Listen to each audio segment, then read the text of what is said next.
Morning, Steve Ray in Chicago with the morning grain comments. Well, overnight we saw some rains move across parts of Iowa and northern Illinois. We have rains today in Missouri, eastern Iowa, and northern Illinois, and we'll see if that adds a little bit to some question marks. Starting to hear a little bit about lower quality in the corn and a little bit of concern that maybe this rains not only this week but next week could hurt soybean yields.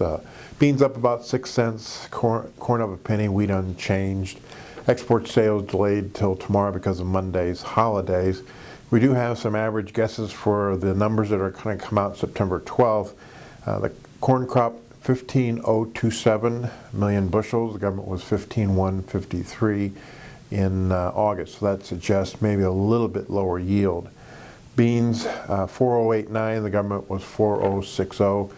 Again, kind of the trend where bean yields might be just a little bit better than what the government said in August. Average guess for next year's corn carryout, 23.29 versus 24.09.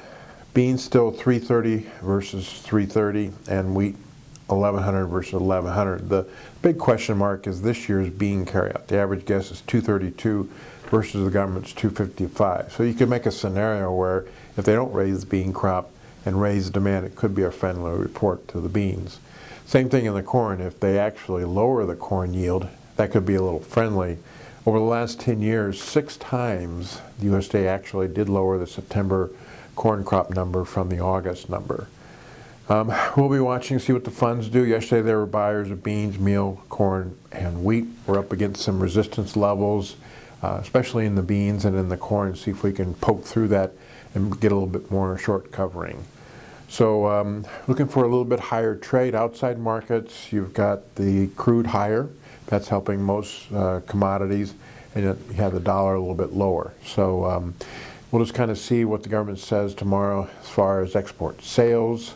We'll fast forward into next week's USDA report and see what they say, and then we'll kind of watch this Midwest rain event and see if that affects corn production or soybean production.